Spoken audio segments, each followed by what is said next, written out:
Greetings and bienvenue, Midnight Crew. Thank you for returning to this broadcast. And welcome to new viewers joining us for the first time. If you like a video, then feel free to subscribe.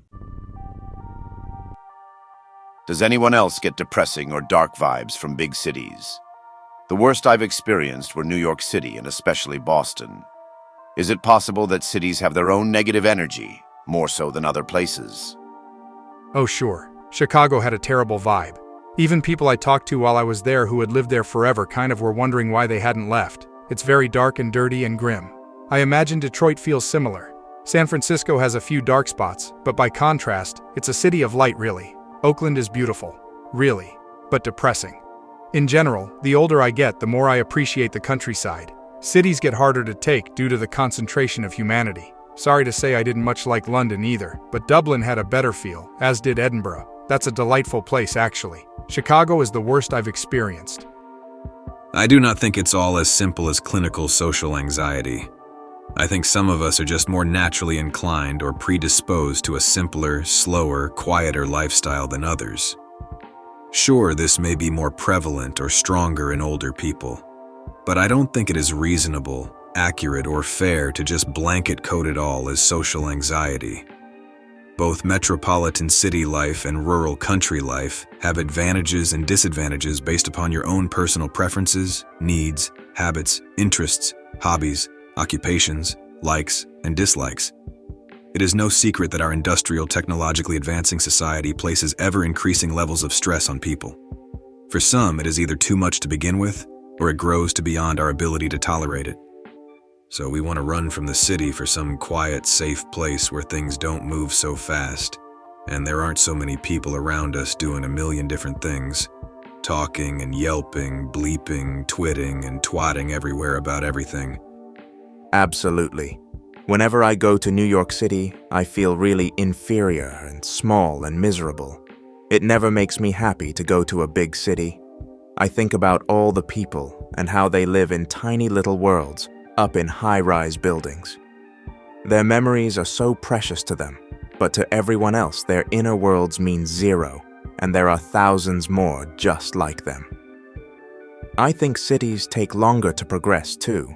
On the surface, there are modern ads, some modern buildings, but overall the city feels emotionally a couple of decades or more behind in the times because it is so massive it is weighed down by the inertia of the matter and psychic energy in it. Yeah, walking around New York I felt like I was just a number. Everyone looked like they were in some way. But the city itself was grand. A lot of old and new architecture melded together with large, in-your-face advertisements everywhere. The most depressing city I've ever been to was Tokyo's business district. Everyone walked around looking straight ahead and talking to no one. If they were waiting for something, they were exclusively staring into their phones, checking mail or whatever. The city was very clean, though. This may be the most important thing you will ever read. This is the secret of the world, and sharing it with others lies in my ability to write words. Don't take this for granted. I'm writing to expose to you a secret society that is destroying the world and plagues the highest levels of governments worldwide. This is the oldest gang in the world and goes by many names, the most common being the Illuminati. The methods of the secret society are difficult to communicate, and everyone knowing about it is necessary to stopping it. This is a secret society that can affect anyone, including police officers and government officials. Often preyed upon are women. Many people in the gang believe that the meaning of life is to spread their genes. While victims are away from their homes, intruders will drug items in the victims' homes and install cameras if there is a need for them. There will most likely already be cameras in the victim's home, unless they live somewhere personally and recently built. Cameras and light weapons map most of the world. Victims are drugged and assaulted and are stalked and encouraged to bear the child. Some of these women become aware of what's happening to them and are threatened with inside jokes that only they would understand as a private means of communication. Many women are actually kidnapped for several months to ensure that they don't terminate the child. These women and others that resist their captors may be maimed with light such as X-rays. Mainstream use of this invisible touch are to blind people, particularly in one eye at a time. Light can also be used to stop the heart from beating. This is painless and very difficult to protect yourself from. Many people prefer not to fight. Those that find themselves listening to the will of their captor live their lives as slaves or left with the same weapons and methods to use against others. This structures the cult like a pyramid scheme. This is the cult, and this is how it grows. Government workers and officials are not exempt from this, with the majority of people seeking office are already in this gang. A problem with leaders in government is that their lives are in danger, and because of this, find themselves isolated from each other.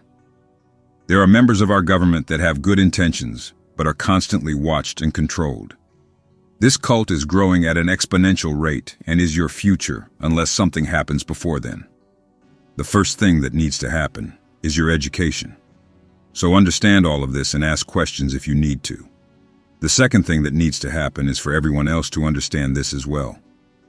I don't know how long this thread will stay up, but you know the secret of the world and you're not captive to anyone. Share what you know with others. Gradually, the hidden hand of the Illuminati has been converting city police departments across America into organizations staffed with personnel that are coming to more closely resemble the police of Stalin's era or that of former East Germany. We no longer have that many friendly policemen walking the beat in America not controlled by the elite. We used to have the sort of cop who was treated with respect by everyone in the neighborhood, not out of fear, but rather from a sense of admiration and welcome for the heightened sense of security that ensued in the wake of his presence.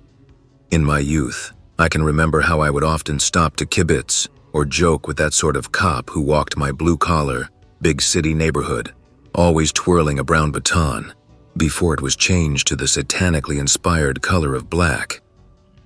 You had no reason to fear him because he didn't do anything to warrant your fear or anxiety.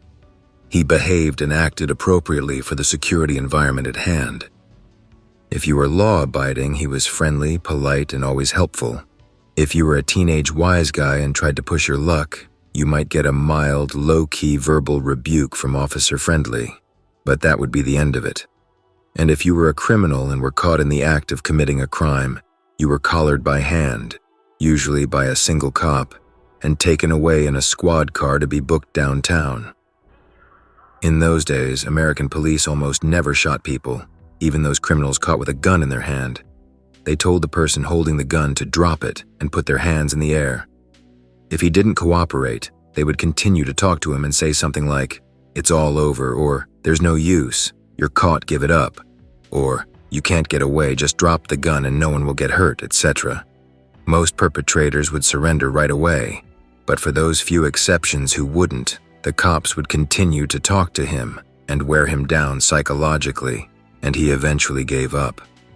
Experienced cops sometimes used comedy to break the tension and relax the atmosphere.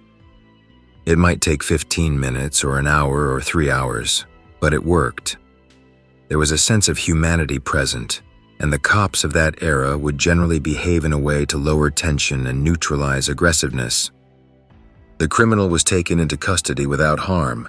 The cops went home unharmed and everyone got to see another day. It was the norm for most policemen to refrain from shooting an individual unless the person started shooting first. I don't know whether it was a written rule or a rule that was tacitly understood, but most city cops abided by it. Even criminals generally didn't harbor a hostility or hatred towards cops because cops at that time behaved ethically for the most part. They used just enough force to justify the circumstances and no more. Cops generally behaved like human beings and treated people, even criminals, like human beings. They got good results because people respond positively to humane temperament and consideration. Today, however, we no longer have cops who behave like human beings. Today's cops are often actively recruited from the ranks of ex-military special forces. Just go to the website of any average-sized city police department in America and read the bio notes on the younger officers. You will see the military background come up again and again and again. You will also notice how proud even small-town police departments are of their very own SWAT teams, as they just love to pose for group photos showing off their spiffy black combat boots, bloused pants, flax jackets, and M16 assault rifles, symbolic of America's growing legions of militarized police. You don't need an extensive study by the Rand Corporation to see that the standards for character qualifications, criminal background, education, and physical attributes for current-day police have been lowered dramatically.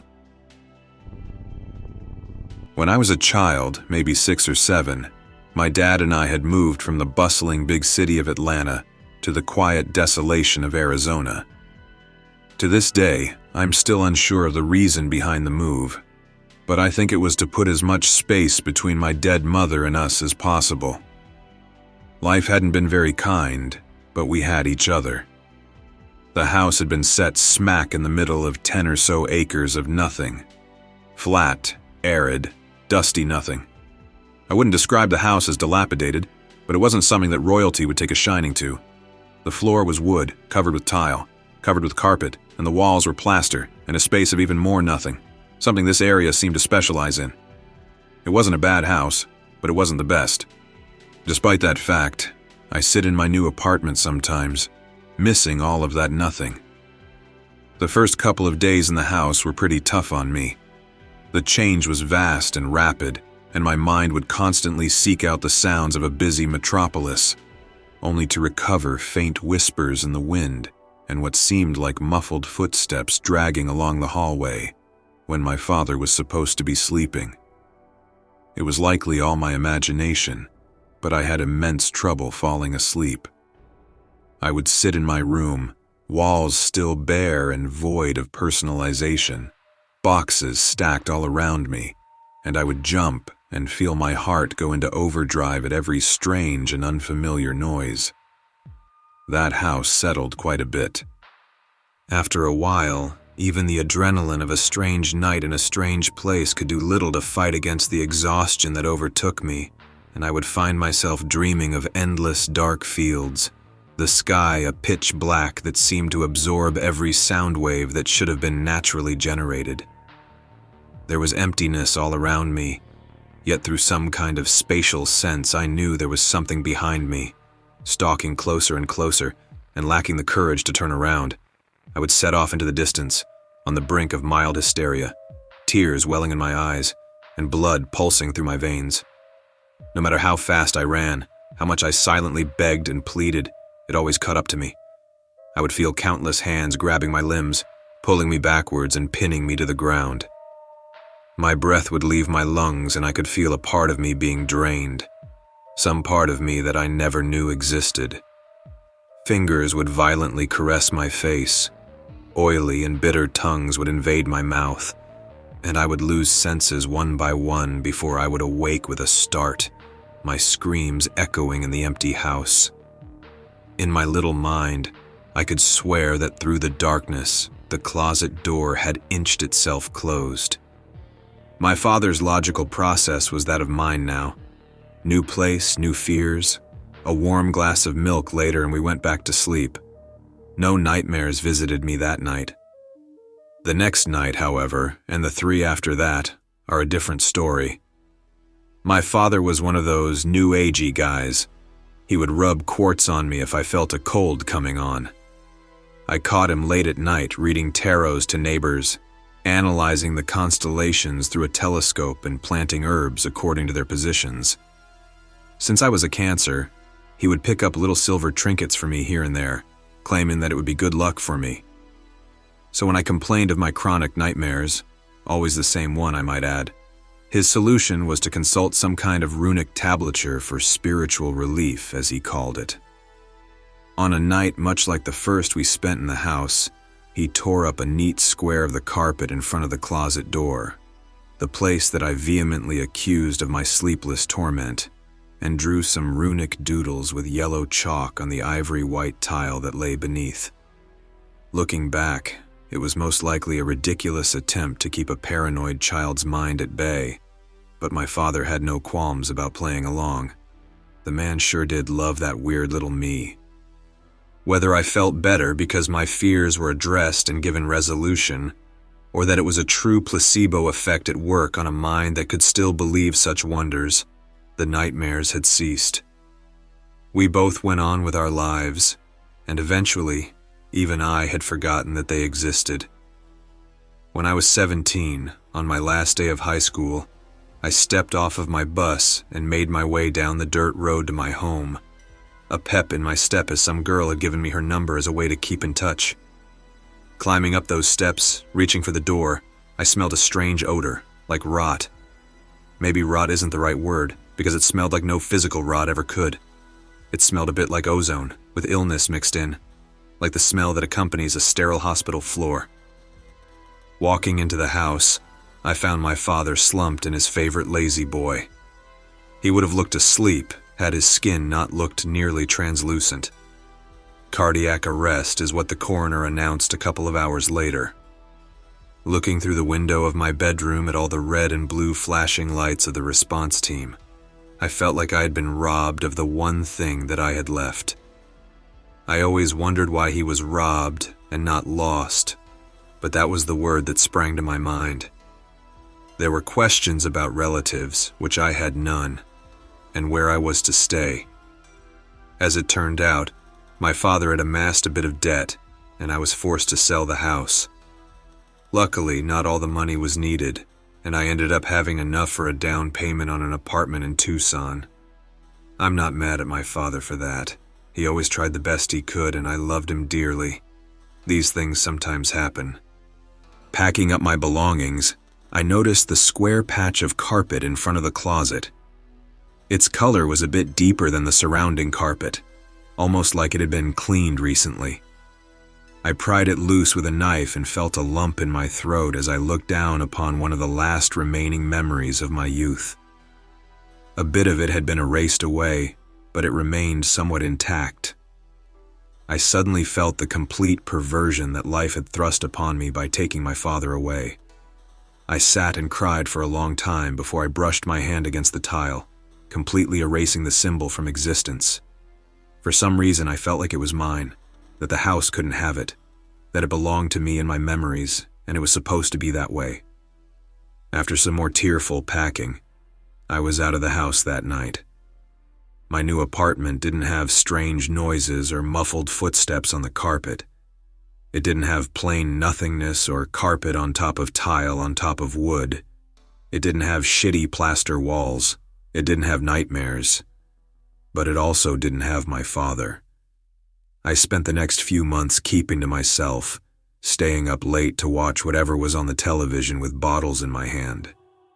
I would sometimes fall asleep in front of the TV and awake the next morning, waiting for it all to just be a bad dream. One night there was a pounding on my door. It doesn't really matter what time of the day or night it happens, but when it does, you're always immediately awake. 2 flashes of police badges and some questions later, I was following them back to my old home in the middle of the nothingness. Some nice family had bought the house not too long after I had sold it. A mother, father, and little boy, all of them found dead in their beds. Their hearts just stopped. Stepping up to that house again, I was reassured that the bodies had already been taken to a morgue, but I didn't fear seeing bodies again. No, this fear was largely primal, some deep nerve in me tensing, engaging in a fight-or-flight scenario, even with no immediate danger present. Right there is the footprint. In my old room. The boys' room, from what I was told. I took my shoe off and placed it next to what indeed looked like a footprint. Its shape was singed into the carpet, way larger than mine, resting in front of the closet, which had its door seemingly busted off its hinges. I felt chills as I looked into the darkness of it. Right. Well, that's all we needed. I was given a pat on the shoulder and permission to dismiss myself. Walking down the hallway in a cautious gait, I caught a smell that I recognized instantly. It was that smell of mental rot, of hospitals and death. Some deep part of me recognized it and named it, and I collected myself hurriedly and broke into a trot to my car. I left that house as a fading image in my rearview mirror, and I haven't seen it since. I forget sometimes how it looked on the inside, or just how much nothingness surrounded it. I sometimes forget what color the carpet was or the paint on my bedroom walls. I sometimes forget the material that made up the recliner that my father took his last breath on. But I will never forget that smell. Thankfully, I've never smelled it since, but I cannot erase it from my mind. Watching the house shrink into the distance, some deep part of me had calmed itself, but the words that labeled that smell still stuck out in my mind. It was the smell of dead dreams. All right, I have a real story. Back in 2008, I had moved to Washington State. I had been kicked out of high school and was staying with my dad and brother in a well-forested area on the outskirts of a big city. It was nice, but nighttime was always a little eerie. We lived on a lake, so it was literally dead silent every night. I didn't sleep well up there, and I usually lurked around my house until 4 or 5 a.m., and then I would drive into town to get some food at 7-Eleven. In October of that year, my best friend from California called me to let me know that his GF had died of a diabetic coma. Later, I was informed she actually had offed herself by not taking her meds on purpose. I felt bad for him, but always had problems with the girl. She hated me, and I held her in high disdain as well. I even went so far as to tell my brother I was glad she was dead that day. That night I was hanging out doing my usual thing. The wind was pounding the giant windows that littered my house's walls. My dad was out of town on business, and my brother was working his usual late-night shift at his restaurant. I never scared easily and definitely didn't care about the paranormal. 4 a.m. rolled around, and I thought I better head off to get some food. As I walked out to my driveway, I felt weird. The hairs on the back of my neck were standing up as I paced toward my car that was parked up on the wooded street. I heard a shrill woman's scream in the woods. It wasn't a normal scream, it was otherworldly and lasted for about 4 seconds. Literally the most terrifying thing I've ever heard. In true horror movie fashion, I fumbled my car keys on the pavement under my car. I scrambled to pick them up.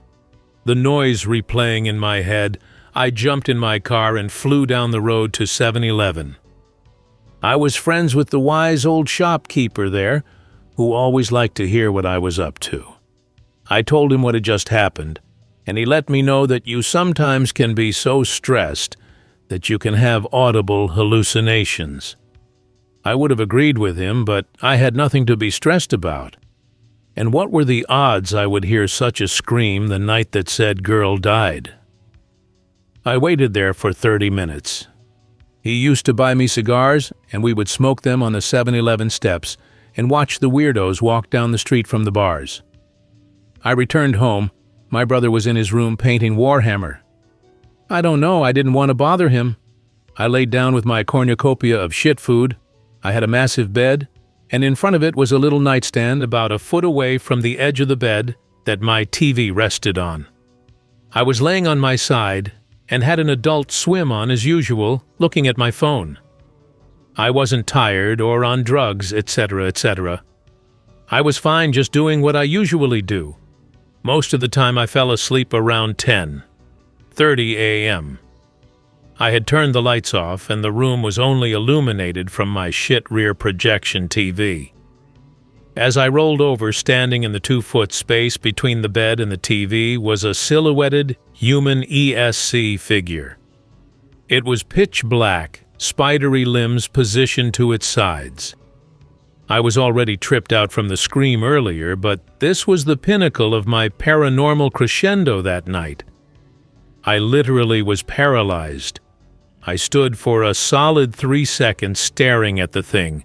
The light was coming through its legs, and around its head and arms I couldn't see the television.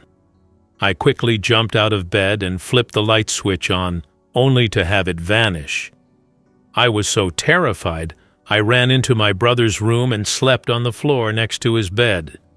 I always read about shadow people, and that shit was stupid. I don't even know anymore. Shit was beyond scary. I'm 23 now, and I still think about it a lot. Is that the only thing that happened? I ended up living there for 3 years. I progressively got weirder and weirder. I stopped leaving my house altogether. I was diagnosed with parasomnia and sleep apnea. I would wake up tearing cords out of my computer and TV and would be convinced that thing was in my room. I stopped eating and lost a lot of weight. At my worst, I weighed 115 pounds. I was 6 feet tall. A lot of horrible shit happened there, to be honest. Be me. COVID lockdown, 2020 in a big city, about 3 million inhabitants. Got work safe passage for 1 day for an important meeting in the office, multinational care partnership. They notified me online, but the safe conduct was sent by ordinary mail. Got the pass, left it in the passenger seat, and drove through the Highway City Tunnel. 7:40 a.m. Not a single car in 10 kilometers. Only one direction with 3 or 4 lanes, so makes sense. I go through this route daily, so keep going. Big, soft tunnel curve seems to take longer than ever. Keep driving. Same bright signs heading in the correct direction. Keep driving. I know that I have traveled way more than usual, but there are no exits, and the tunnel just keeps turning left. Confused.jpg. Drive for 15 minutes more, then stop the car in the ditch and use the warning car light. Try to use the cell phone, but it doesn't have coverage, which isn't normal. Get out and head to one of those distress yellow phones. Push the intercom button, nothing happens. Maybe broken, walk to the next. Broken too, worried.jpg. Try 2 more, none work. I lost sight of my car on the curve, but I turned around and went back to it. It was there. My pass isn't there. I'm just scared. Start driving again. I note that the signs lead to my home direction, not to work. Keep driving and finally see an exit from the tunnel, I don't care which. Return home through the city streets. Maps and GPS work normally. Saw the clock when I enter my house, 13:14. I hope that you enjoyed tonight's broadcast. If you enjoyed tonight's story, then please subscribe to the channel as more Greentext will appear daily. A new broadcast will appear when the clock strikes midnight Central Time.